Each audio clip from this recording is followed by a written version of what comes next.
Welcome back to my channel. This is Coin Nomad. 안녕하세요. 코인 노마드입니다. 오늘은 비트코인 차트를 먼저 보고 비트코인과 나스닥이 커플링이 돼 있는 시장을 한번 체크해 보겠습니다. 비트코인이 오늘 좀 상승을 많이 했습니다. 49,340달러에 와 있고 지금은 멈춰서 있습니다. 6일, 7일 계속적으로 하락하다가 하루 상승을 하고 멈춰져 있는데 나스닥을 한번 보겠습니다. 나스닥도 오늘 반등에 성공을 한 모습입니다. 미국의 실질 이자율이 상승할 거다. 경제가 호조가 보일 거라는 그런 뉴스와 함께 며칠 동안 비트코인과 같이 계속 하락하고 전체적으로 보면 저점이었었죠. 탈출하려고 하는 모습이 보인다. 코인 시장이나 나스닥 시장도 하루 오르고 하루 내리고 지금 힘들다고 하시는 분들이 많습니다. 이럴 때는 추경 매수나 아니면 계획하지 않은 매수 등을 잘 조절하셔가지고 리스트 관리를 해 가시는 것이 좋겠고, 시장을 밖에서 보시면은 조금 더 마음이 편안해지지 않을까 그렇게 생각됩니다. 비트코인이 급등하게 된 원인은 그 중에 하나가 시티뱅크의 보고서 미디어 발표가 있었는데요. CNBC에서 비트코인이 티핑 포인트가 될 수 있다. 여기서 말하는 티핑 포인트라는 거는 풍선의 바늘로 탁 대면은 조그마한 움직임에도 큰 변화가 있을 수 있다. 이런 거를 티핑 포인트라고 주로 말하는데, 글로벌 트레이드, 전 세계 무역에 있어서 비트코인이 커런시 오브 초이스, 선택되어진 화폐가 될 것이다. 시티뱅크의 내용이었습니다. 이런 기사 때문에 비트코인이 앞으로 시티은행뿐만 아니라 모든 은행에서 인정받고 거래될 수 있다는 보고서가 나와서 급상승하게 되지 않았나 이렇게 생각되고, 기사를 보겠습니다. 시티은행은 비트코인이 티핑 포인트에 이제 와 있다. 그리고 세계 무역에 선택된 통화가 될 수 있다고 말했습니다. 월요일날 아침에 나온 얘기이고요. 비트코인이 언젠가는 국제 무역을 위한 선택된 통화가 될 것이라고 밝히면서, 비트코인이 지난 몇 달 동안 급격한 상승으로 인해 월가 대형 플레이어들이 암호화폐를 재평가할 수밖에 없었다. 테슬라나 페이팔 같은 기업들이 이 비트코인을 따뜻하게 받아들이고 있고, 중앙은행들이 자체 디지털 화폐 발행을 모색하면서 언젠가는 국제 무역을 위한 선택된 화폐가 될 수 있다고 그렇게 생각한다고 밝혔습니다. 미국 은행 글로벌 관점 및 솔루션 팀은 21일 월요일 날 메모를 통해서 비트코인의 발전을 가로막는 수많은 위험과 장애물이 있다.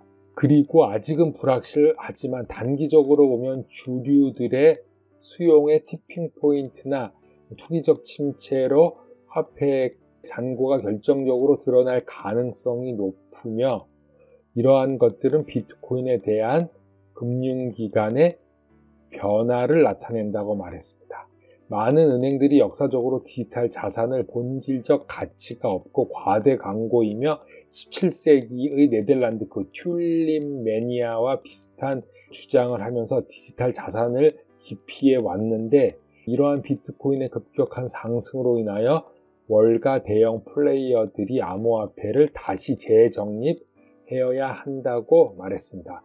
미국에서 가장 오래된 은행인 BNY 멜론은 지난달 비트코인과 다른 디지털 화폐에 대한 보관 서비스를 제공할 것이라고 말했고, JP모건은 비트코인을 진지하게 보고 있다고 밝힌 바 있습니다. 비트코인을 비롯한 암호화폐들이 종종 변동성이 심했지만 사상 최고치인 58,000달러를 돌파한 지 일주일여 만에 비트코인 가격이 $10,000 이상을 하락했는데, 지난 12월 동안 460% 이상 상승했다고 그렇게 밝히고 있고, 주류 투자자들 사이에서 물가 상승에 대한 해지 역할을 할 수 있는 일종의 디지털 골드로 주목을 받고 있다고 말했습니다. 비트코인이 주류 채택을 보기 전 극복해야 할 몇 가지가 있는데, 시티은행은 기관 투자가들의 입성은 암호화폐에 대한 자신감을 불러일으켰지만 여전히 광범위한 채택을 제한하는 이슈들이 끊이지 않고 나온다고 설명하면서 시티은행은 투자자들에게 자본 효율성, 보험 및 보관, 비트코인 채굴에 따른 여러 가지 문제들이 우려된다고 말했습니다. 암호화폐로 보안 문제가 발생하기도 하지만 기존 결제와 비교하면 성능은 더 좋아진다고 말하면서 그 스테이블 코인을 유통시키는 과정인 비트코인 채굴은 상당한 전력이 필요하고 제작된 컴퓨터를 가진 거래를 검증하기 위한 복잡한 수학 퍼즐을 풀기 위해서 서로 경쟁한다고 말했습니다. 디지털 이코노미스트에 따르면 비트코인의 네트워크는 뉴질랜드와 동등한 탄소 트레이스를 가지고 있고 환경운동가들에게 경종을 울린다고 말했습니다. 그리고 지난달 JP모건 애널리스트는 비트코인을 경제적 사이드쇼 라고 부르면서 암호화폐 자산이 주가 급락에 맞서 최빈곤 해지로 뽑힌다고 말했습니다.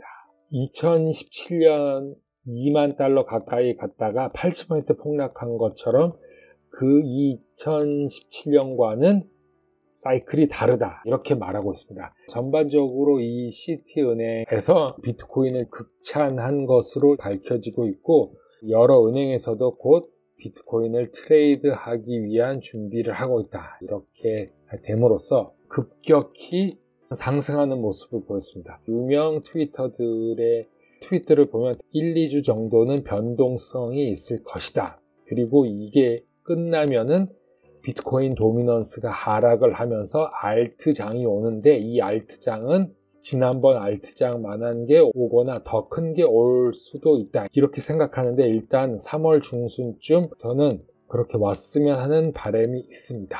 코인 두 가지를 한번 살펴보겠습니다. 첫 번째 코인은 라이트코인. 라이트코인은 최근에 두 번의 상승이 있었죠. 그래서 247불까지 상승하다가 다시 175불로 떨어졌는데 라이트코인은 앞으로 플레어 네트워크에도 편입됐고 스파크 토큰을 배분받게 되는 코인으로서 2021년에 상승률이 큰 코인으로 주목을 받고 있습니다.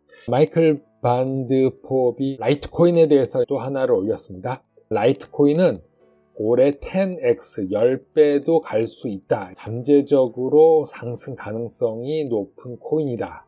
하지만 가능할 것인가 생각을 해보면 저항선과 지지선을 표시해 줬습니다. 77불, 94불, 110불 그리고 240불까지 고점을 찍고 지금은 여기에 와 있습니다. 하지만 한 번 더 상승을 해서 200불 선에서는 더 이상 상승을 못하고 다시 하락을 한다. 하지만 110불 선에서 지지를 받고 다시 상승을 해서 전 고점 240불을 뚫는다. 이런 시나리오입니다. 바이낸스 차트를 보면은 175불에 있고 200불 선이 여기죠.